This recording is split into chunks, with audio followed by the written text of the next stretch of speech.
Hi guys! Today we're going to read 101 Dalmatians. Look at the puppies.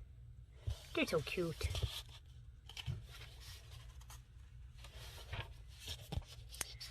Pongo, Perdita, and their 15 puppies lived in a cozy little house in London. Their humans lived there too. Roger, who was tall and thin, played the piano, and Anita, who laughed a lot. They all got along splendidly and were very happy. Then one day the doorbell rang, and in came Cruella de Vil, Anita's old friend from school.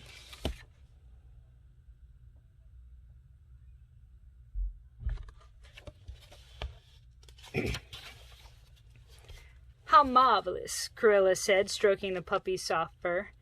"I'll take them all, the whole litter." "I'm afraid we can't give them up," gasped Anita. "Poor Perdita, she'd be heartbroken." "Don't be ridiculous," said Cruella. "You can't possibly afford to keep them." We are not selling the puppies," replied Roger. "And that's final." Furious, Cruella stamped out of the house. One frosty night a few weeks later, Pongo and Perdita went out for a walk with Roger and Anita. The puppies were at home, asleep in their basket. Suddenly, two men burst in the house. They put all the puppies into a big bag. Then they carried the bag out to their truck and sped away.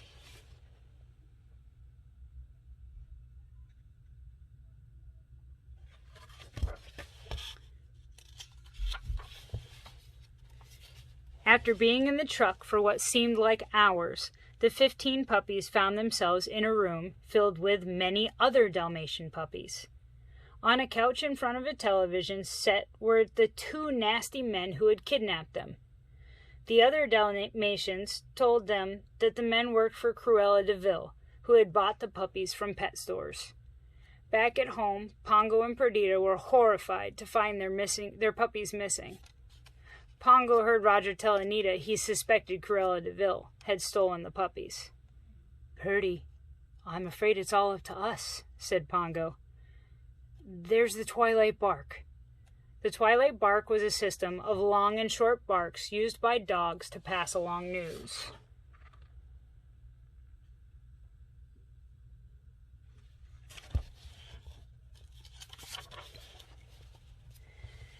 The next evening, Pongo and Perdita went on another walk with Roger and Anita.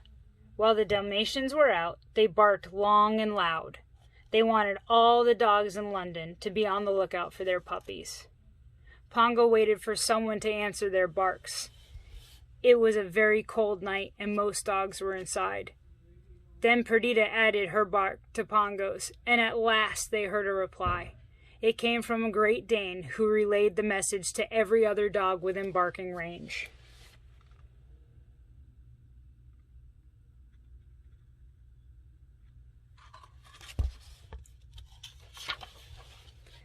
That night, the twilight bark even reached a quiet farm where an old sheepdog known as the Colonel lay sleeping. "Colonel, sir!" shouted Sergeant Tibbs, a cat who lived on the farm. He had to let the Colonel know about the vital message coming in.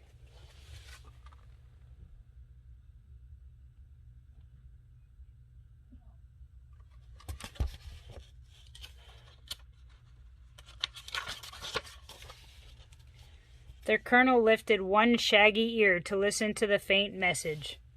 "It's from London. 15 spotted puddles stolen. Of course, puppies!" he cried. "2 nights past I heard puppy barking," Tibbs said, remembering as he pointed to the de Vil mansion. The Colonel barked a message back to London. Then he told Tibbs, "I suppose we'd better investigate," then headed straight for the gloomy de Vil mansion. Tibbs held on tight to the Colonel's back as he rushed through the snow.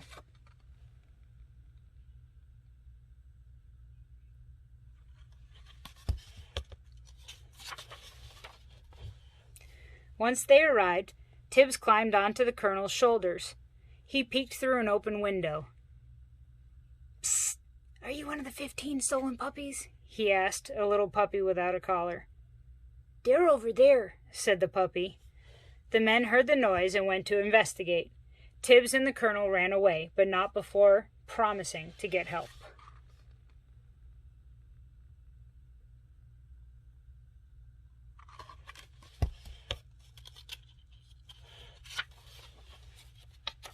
The next morning, Cruella de Vil arrived. "It's got to be done tonight," she cried. "You couldn't get a half-dozen coats out of the whole caboodle," complained one of her men, pointing to the puppies. "Then we'll settle for half a dozen," Cruella said. "But do it!" She dashed out and roared off in her car. Sergeant Tibbs and the colonel had returned just in time to hear Cruella give the order. "Hey, kids, you'd better get out of here if you want to save your skin," Tibbs whispered. Then he shoved one of the puppies toward a hole in the wall. One by one, the other puppies followed. Suddenly, the two thugs realized that the puppies were escaping. The chase was on. Tibbs and the puppies scooted through the dark halls of the mansion. Soon they found themselves trapped at a dead end. The thugs raised their clubs to strike. At that moment, Pongo and Perdita crashed through the window with a blast of glass and freezing air. The angry Dalmatian parents fought off the surprised men as all the puppies scampered to safety.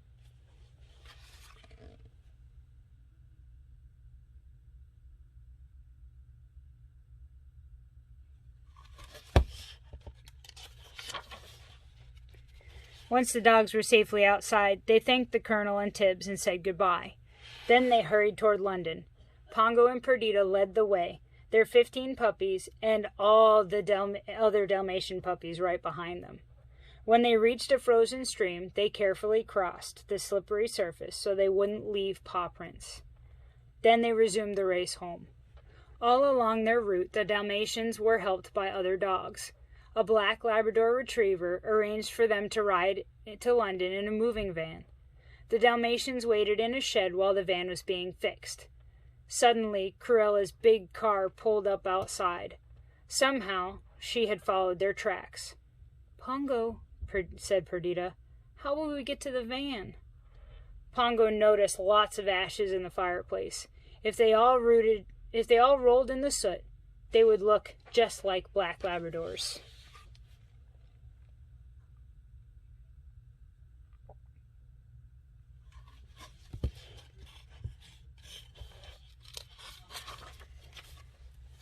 When the van was ready, the dogs marched outside. One after another, the soot-covered puppies were lifted into the van. Before Pongo had a chance to pick up the last one, a clump of snow fell from the shed onto the puppy. Pongo snatched the pup up, but the snow had washed away the soot. From her car, Cruella could see the white fur and black spots. "There they all go!" she shouted as the van pulled away.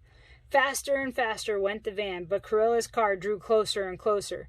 She was screaming in anger. Then she began to yell in fear. Her car skidded on the icy road. Cruella tried to stop it, but her car spun around and slid into a ditch. The last the Dalmatian saw of Cruella, she was standing beside her wrecked car having a nasty temper tantrum.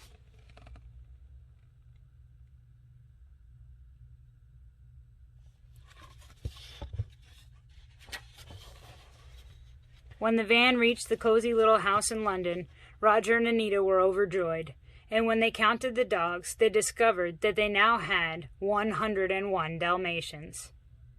"We'll buy a big place in the country," said Roger.